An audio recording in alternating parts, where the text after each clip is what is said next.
সম্মানিত ভিউয়ার্স, আসসালামু আলাইকুম ওয়া রাহমাতুল্লাহি ওয়া বারাকাতুহু। আশা করি সবাই আল্লাহর অশেষ রহমতে ভালো আছেন, সুস্থ আছেন। এই চ্যানেলে আরেকটি নতুন গুরুত্বপূর্ণ ভিডিওতে আপনাদের সবাইকে স্বাগতম। আজকে আলোচনা করব সরকারি চাকরিজীবীদের 5% পুনর্গণনা আগামী অর্থবছরেও থাকছে। বিস্তারিত থাকছে ভিডিওতে। তার আগে এই ভিডিওটি দেখার আগে যারা এই চ্যানেলে একদম নতুন তারা অবশ্যই চ্যানেলটি সাবস্ক্রাইব করে পাশে থাকা বেল আইকনটি প্রেস করে দিন।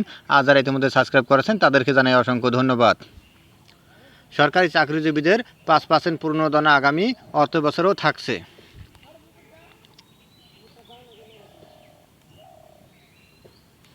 আগামী অর্থবছরও সরকারি চাকরিজীবীরা 5% সাধারণ ইনক্রিমেন্ট, বার্ষিক বেতন বৃদ্ধি, পাশাপাশি মূল বেতনের অতিরিক্ত 5% হারে পুনর্গণনা পাবেন।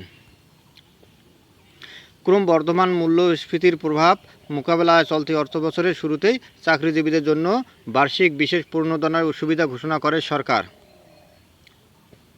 আগামী অর্থবছরও যা অব্যাহত থাকছে বলে অর্থ মন্ত্রণালয় সূত্রে জানা গেছে। সর্বশেষ 2015 সালে বেতন প্রায় দ্বিগুণ করে সরকারি চাকরিজীবীদের জন্য নতুন পে স্কেল বাস্তবায়ন করে সরকার। পে স্কেল অনুযায়ী প্রতি বছর 1 জুলাই তাদের মূল বেতনের 5% হারে সাধারণ ইনক্রিমেন্ট রয়েছে। তবে মূল্যস্ফীতির হার 5%-এর বেশি হলে তার সঙ্গে সমন্বয় করে ইনক্রিমেন্টের হার নির্ধারণের সুপারিশ করেছিল পে কমিশন। কিন্তু 2015 সালের পর বিভিন্ন সময় মূল্যস্ফীতির হার অনেক বেশি হলেও 5%ই ইনক্রিমেন্ট দেওয়া হতো। গত অর্থবছরের আগে থেকেই মূল্যস্ফীতি 9% ছড়িয়ে গেলে চলতি বছরের 7 জানুয়ারি জাতীয় সংসদ নির্বাচনের আগে থেকে সরকারি চাকরিজীবীদের মধ্যে নতুন পে কমিশন গঠনের দাবি ওঠে।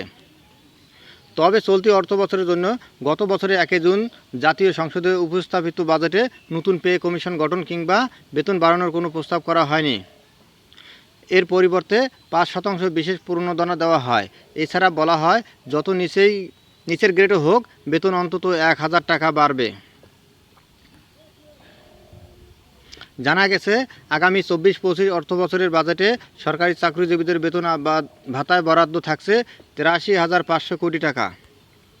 চলতি অর্থবছরে সংশোধিত বাজেটে এই খাতে বরাদ্দর তুলনায় প্রায় 7.76% বা 6,000 কোটি টাকা বেশি।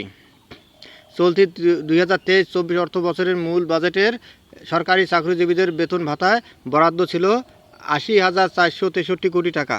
তবে সংশোধিত বাজেটে যা কমে 77,889 কোটি টাকা দাঁড়ায়। 2022-23 অর্থবছরে সরকারি চাকরিজীবীদের বেতন ভাতায় প্রকৃত ব্যয় হয় 63,851 কোটি টাকা। এর আগে অর্থবছরে 2021-22 এ খাতের প্রকৃত ব্যয় ছিল 62,856 কোটি টাকা।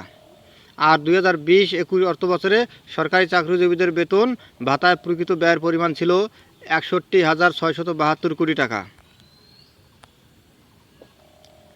তৈরি পোশাক শিল্প সহ বিভিন্ন খাতের শ্রমিক কর্মকর্তার মজুরি নির্ধারণ করে সরকার গঠিত ন্যূনতম মজুরি বোর্ড। তাতে প্রতি বছর শ্রমিকদের মূল বেতনে 5% হারে ইনক্রিমেন্ট দেওয়ার বিধান রয়েছে। তবে বেসরকারি খাতে অনেক ক্ষেত্রে এ ধরনের বাধ্যকতা নাই। বিশেষ পুনর্গণনা চালুর পর চলতি অর্থবছর থেকে সরকারি খাতের চাকরিজীবীদের মোট বেতন সরকারি খাতের তুলনায় বেশি হারে বাড়ছে। তবে এতে খুশি নন নিম্ন গ্রেডের কর্মচারীরা। বাংলাদেশ সরকারি কর্মচারী দাবি আদায় ঐক্য পরিষদ শুক্রবার রাজধানীর জাতীয় প্রেস ক্লাবের সামনে মানববন্ধন করে নবম পে স্কেল বাস্তবায়ন সহ 7 দফা দাবি জানিয়েছে। মানববন্ধনে বলা হয়, বিদ্যমান বাজারের সঙ্গে সঙ্গতি রেখে বাড়ি ভাড়া, রেশনিং পদ্ধতি চালু, চিকিৎসা ভাতা, শিক্ষা সহায়ক ভাতা, যাতায়াত ও টিফিন ভাতা দেওয়া সহ 7 দফা দাবি বাস্তবায়নে প্রধানমন্ত্রী শেখ হাসিনার হস্তক্ষেপ কামনা করা হয়। একই ধরনের দাবি আদায়ে 2019 সাল থেকে সংবাদ সম্মেলন, স্মারকলিপি প্রদান, মানববন্ধন, বিভাগীয় সমাবেশ সহ বিভিন্ন কর্মসূচি পালন করেছে সংগঠনটি। সর্বশেষ গত বছরের 26শে মে কেন্দ্রীয় শহীদ মিনারে মহাসমাবেশ অনুষ্ঠিত হওয়ার কথা ছিল। সেই সময় বেতন বাড়ানো ও ভাতার অসঙ্গতি দূর করার আশ্বাসে কর্মসূচি স্থগিত হয়।